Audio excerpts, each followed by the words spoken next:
is 3 p.m. now, Cairo local time. It's a very good afternoon to our viewers and welcome to the afternoon's English News Bulletin.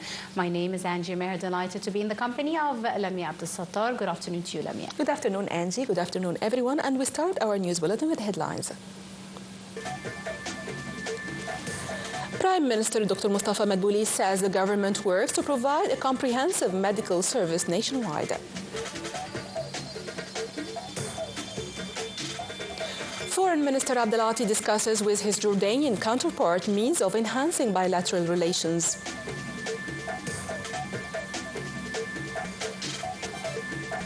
And Rafah border crossing receives first 2 cases of Palestinian injuries.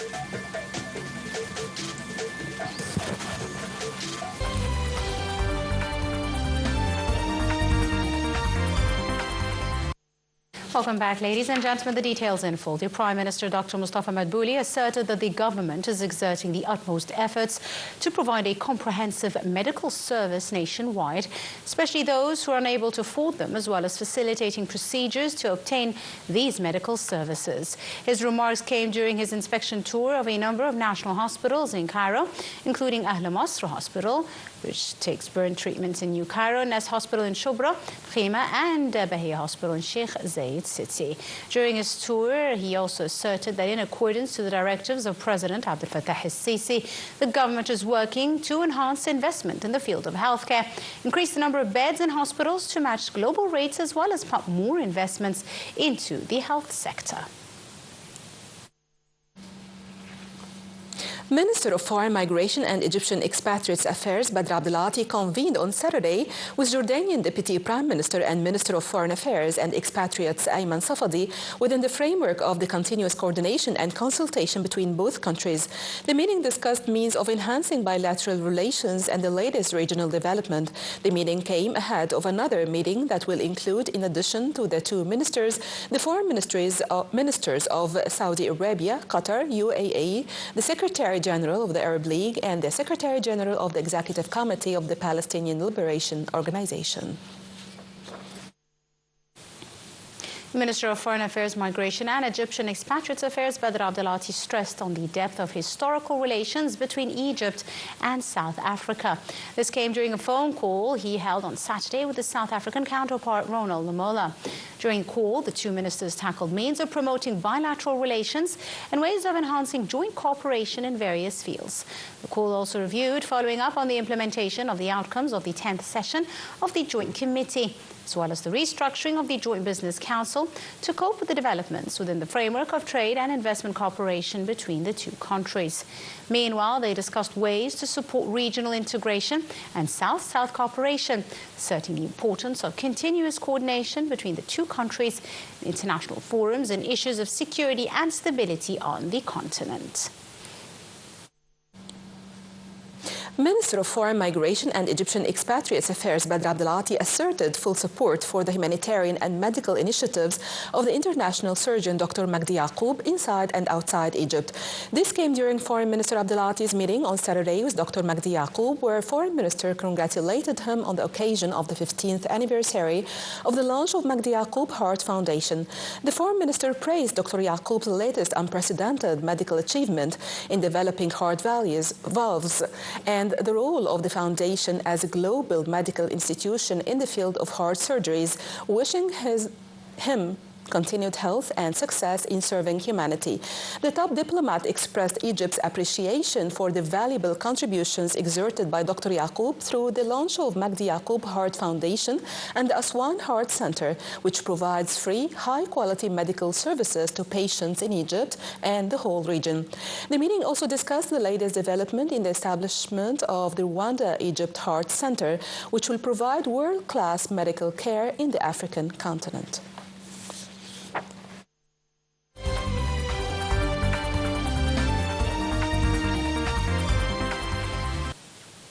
The first 2 cases of Palestinian injuries arrived to Egypt's border crossing and are undergoing medical checkup. The crossing was opened Saturday after intensive preparations to receive the Palestinian injuries.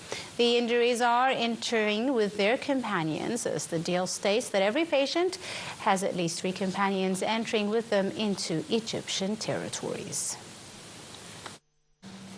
Hamas on Saturday released 3 Israeli hostages in the 4th exchange of the ceasefire deal ahead of the expected release of 183 Palestinian prisoners from Israeli jails. Ofer Calderon and Jordan Bibas were paraded on stage before being released to the Red Cross in Khan Yunis in southern Gaza, while U.S.-Israeli Keith Siegel was freed in a similar ceremony at Gaza City's port in the north. Israel's military later confirmed that all 3 were back in Israel. Israeli campaign group The Hostages and Missing Families Forum hailed the release as a ray of light in the darkness. In Khan Yunis on Saturday, Bibas, 35, the father of the 2 youngest hostages, looked straight ahead before waving, apparently after instructions from Hamas fighter. Palestinian Prisoners Club advocacy group said later Saturday Israel will free 183 prisoners. Meanwhile, Hamas movement has called for putting pressure on the Israeli occupation to abide by the humanitarian protocol in a ceasefire deal. Hamas also called for putting pressure on Israel to bragging procrastination in the implementation of the humanitarian protocol.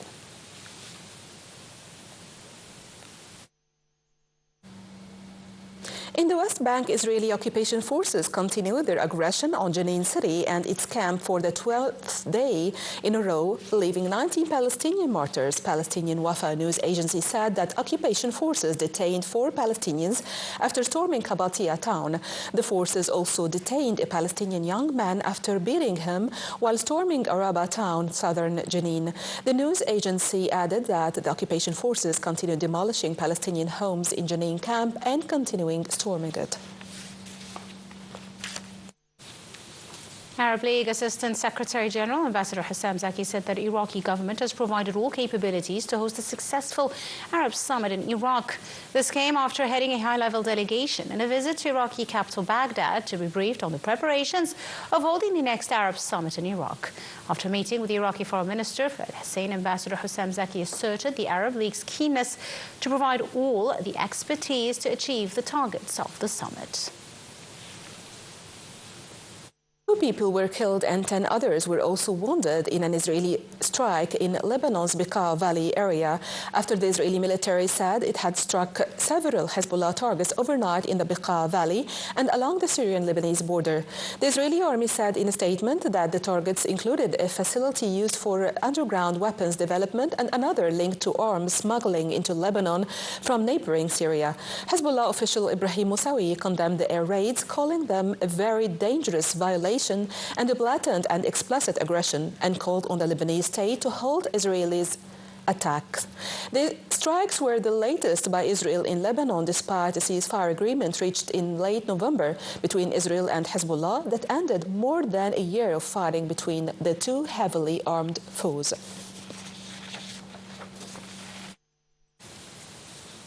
Moving to Syria, gunmen in the country have shot dead 10 people in a massacre in a village from the ousted President Bashar al-Assad's Alawite minority.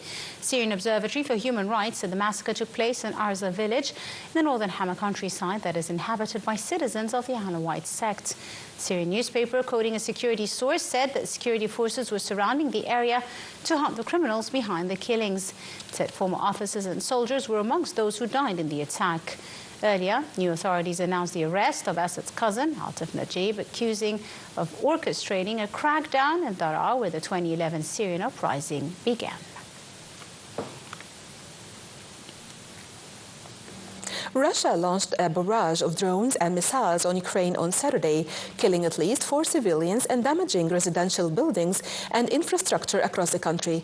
Officials said that Russian forces also damaged buildings in the city of Zaporizhia in southeastern Ukraine. Ukrainian air defense was also repelling the attacks in Kiev, but there were no immediate reports of major damage or casualties in the capital. The strikes in the morning hours on Saturday followed a Russian missile attack on the southern Black Sea port of Odessa the previous evening, which damaged the city's historic center. In another development, Moscow accused Ukrainian troops of killing 22 people when they occupied a Russian village, including 8 women, who were allegedly raped before being executed. Ukraine has controlled dozens of border settlements in the Kursk region of western Russia since launching a surprise offensive in August, and says about 2,000 civilians still live in areas it occupies.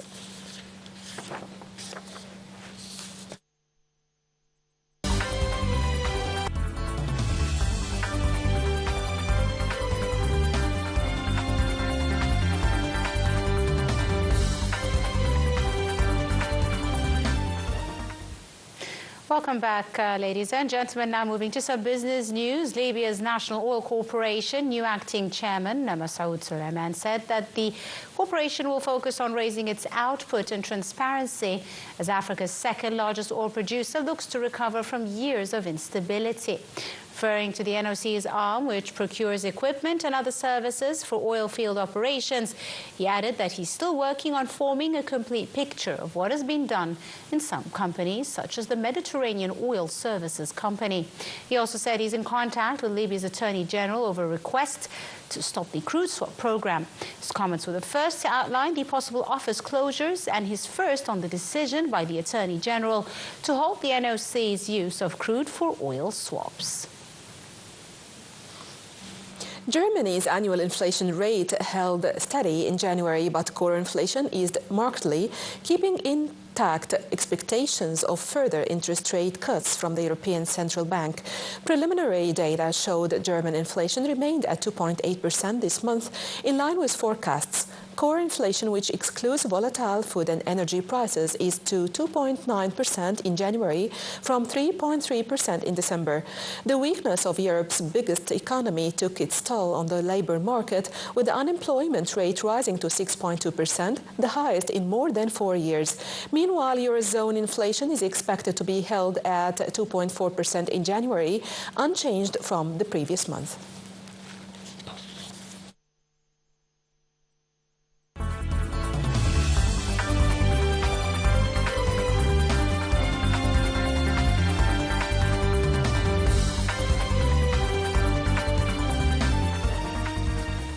Now moving to the exciting world of sports, the Premier League leaders Liverpool play at 7th place Bournemouth on Saturday at 5 p.m. Cairo local time.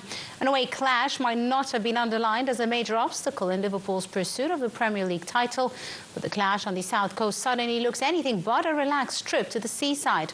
Liverpool have won 10 of their last 11 Premier League clashes against Bournemouth, but will face a team whose astonishing run of form has catapulted them into the mix for the Champions League qualification. Neymar has left Saudi Arabian club Al Hilal to return to Santos, the Brazilian club where both he and Pelé made their names. Neymar, 32, began his career aged 17 with Santos in 2009, racking up 136 goals and 64 assists in 225 matches to help the club secure their first Copa Libertadores title in nearly 50 years in 2011. He joined Barcelona in 2013 before moving to Paris Saint-Germain for a world record fee of 222 million euros in August 2017. Neymar has played only 7 games for Al Hilal since moving from PSG for a reported fee of around $98 million in August 2023. With that, ladies and gentlemen, we wrap up our news bulletin here. You're in the company of myself, Angie Meher, and Lamia Abdul Sattar. Thank you very much, Lamia. Thank you very much, Angie, and thank you everybody for watching.